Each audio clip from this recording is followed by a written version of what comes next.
ఉజేర్తో అన్నాడు, నువ్వు 100 ఏళ్ళు ఈ స్థితిలో పడి ఉన్నావు. నీ అన్నపానీయాల వైపు చూడు, అవి ఏమాత్రం చెడిపోలేదు. మరి నీ గాడిదని కూడా చూసుకో, మేము గాడిద ఎముకలను ఏ విధంగా లేపి వాటిపై మాంసం నింపుతామో అని సూరే బహ్రాలో 259 ఆయతలో అల్లాతాలా తెలియజేస్తున్నాడు. ఎవరు ఈయన? 100 ఏళ్ల పాటు ఒకే స్థితిలో పడి ఉండడం ఏంటి? ఈయన అన్నపానీయాలు అదే విధంగా ఉండడం ఏమిటి?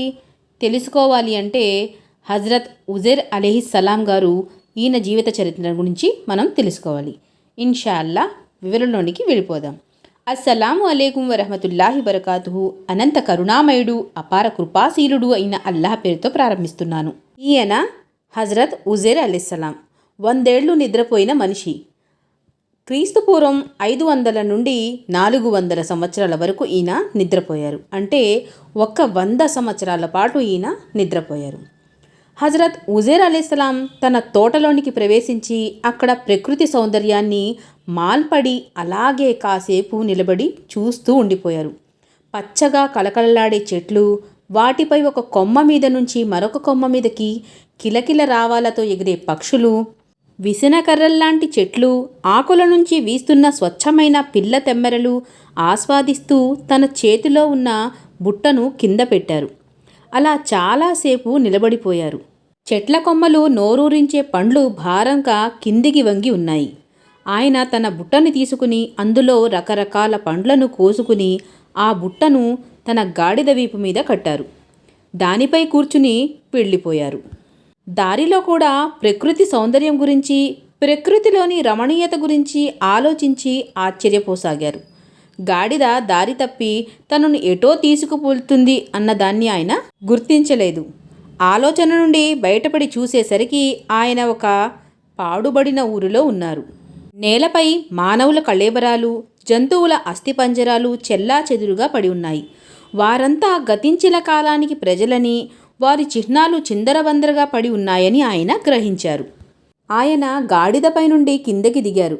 గాడిదపై ఉన్న బరువును కిందకి దించి ఒక కూలిపోయిన గోడ వద్ద ఆనుకుని కూర్చున్నారు. ఆ ఊరి ప్రజలకు ఏమయ్యిందో అని ఆలోచించసాగారు. ఆయనకు మరణం తర్వాత జీవితం గురించి ఆలోచన వచ్చింది. మరణించిన వారు ఎలా బ్రతికించబడతారు? ఆయన మనసులో ఇలాంటి ఆలోచనలు ముసురుకున్నాయి.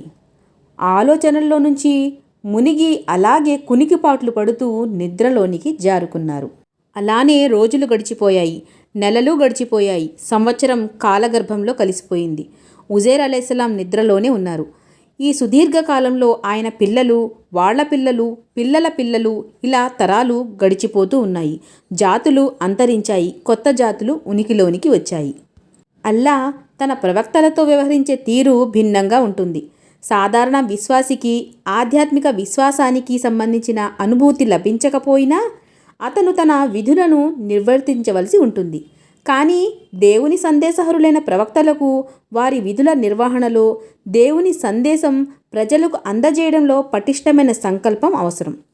అందుకుగాను జీవితానికి సంబంధించిన లోతైన వాస్తవాలను తెలుసుకోవాల్సిన అవసరం కూడా వారికి ఉంటుంది.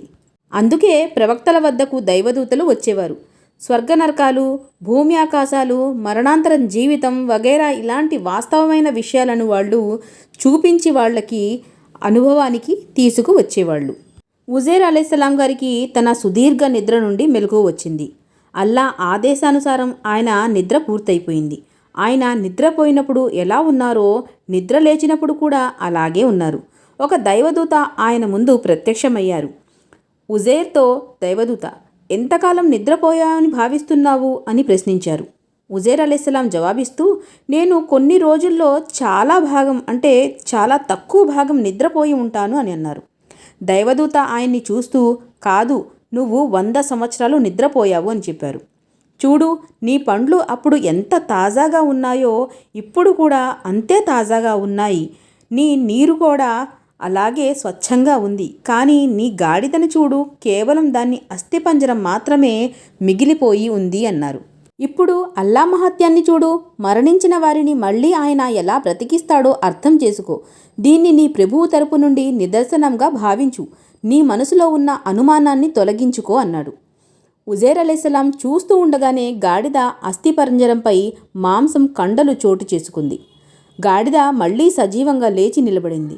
ఆయన ఆశ్చర్యంగా, అల్లా ఏమైనా చెయ్యగల శక్తి కలిగినవాడు అని నేనిప్పుడు దృఢంగా నమ్ముతున్నాను అని ఆయన అన్నారు.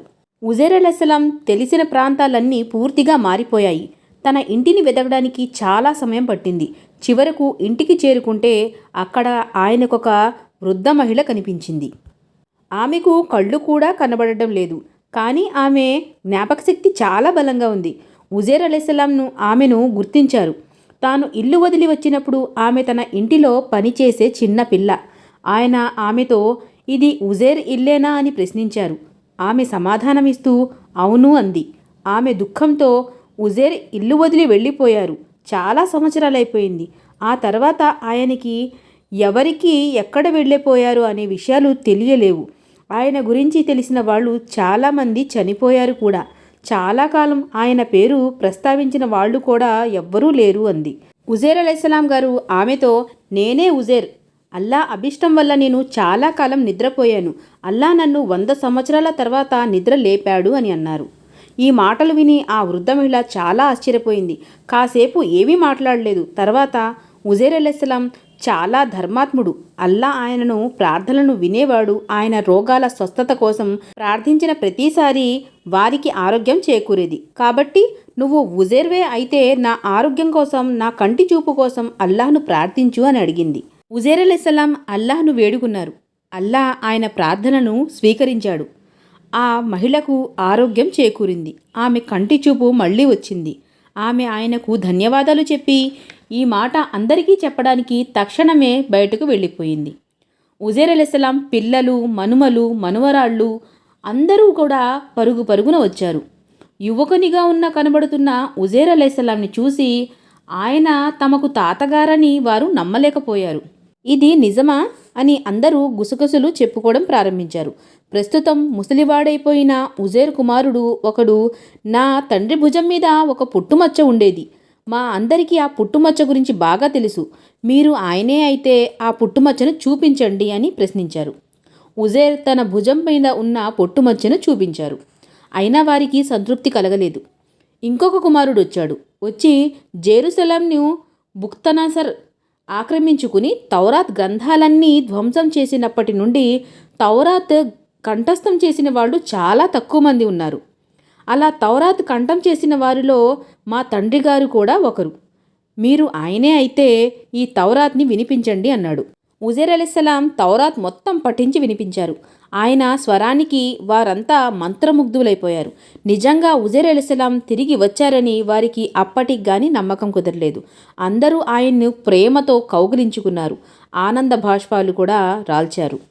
ఆ తర్వాత యూదులు, అల్లాహ్ ఉజైర్ను మళ్ళీ బ్రతికించాడు కాబట్టి ఆయన తప్పక అల్లాహ్ కుమారుడై ఉండాలి అని వాళ్ళు అనుకోవడం ప్రారంభించారు. ఈ విషయం దివ్య ఖురాన్లో 9వ సూరాలో 30వ ఆయత్లో, అలాగే సూరే బహ్రా 2వ సూరాలో 259వ ఆయత్లో కూడా ఇక్కడ చెప్పడం అనేది జరిగింది. ఇక్కడ మనకు నీతి అనేది ఏంటంటే, సాధారణంగా మనిషి కళ్ళకు కనబడే వాటిని పట్టించుకోకుండా తమ స్వంత ఆలోచనలకు ప్రాధాన్యత ఇస్తాడు. ఉజైర్ కూడా తిరిగి రావడం అల్లాహ్ చూపించిన మహాత్యంగా గ్రహించే బదులు యూదులు ఆయన్ని దేవుని కుమారుడుగా పిలవడం ప్రారంభించారు. అసలు ఉజైర్ అలైహిస్సలాంని అల్లా తాలా ఒక పరీక్షకు గురి చేశాడు. అదేంటి అంటే 100 సంవత్సరాలు నిద్రపుచ్చాడు. ఆ తర్వాత ఆయన్ని మేల్కొల్పిన తర్వాత అల్లా తాలా అడుగుతున్నాడు, నీకు నా మహత్యాల మీద నమ్మకం ఉందా అని. అయితే ఆయన దానిని తప్పకుండా నమ్ముతాను అని స్పష్టంగా చెప్పారు. అయితే ఇందులో ఉన్న నీతిని అర్థం చేసుకోకుండా యూదులు ఆయన్ని దైవం యొక్క కుమారుడు అని చెప్పడం మొదలుపెట్టారు. దీన్నే నమ్ముతూ చాలామంది జనం తప్పుదోవ పట్టడం అనేది జరిగింది. అయితే అల్లాహ్ తాలా మనందరికీ చెబుతూ వింటూ ఇలాంటి ఎన్నో విషయాలను అర్థం చేసుకుని వాటిపై అమలుపరిచే సద్బుద్ధిని ప్రసాదించాలని నేను దువా చేస్తూ ముగిస్తున్నాను. అస్సలాము అలైకుం వరహ్మతుల్లాహి వబరకాతుహు.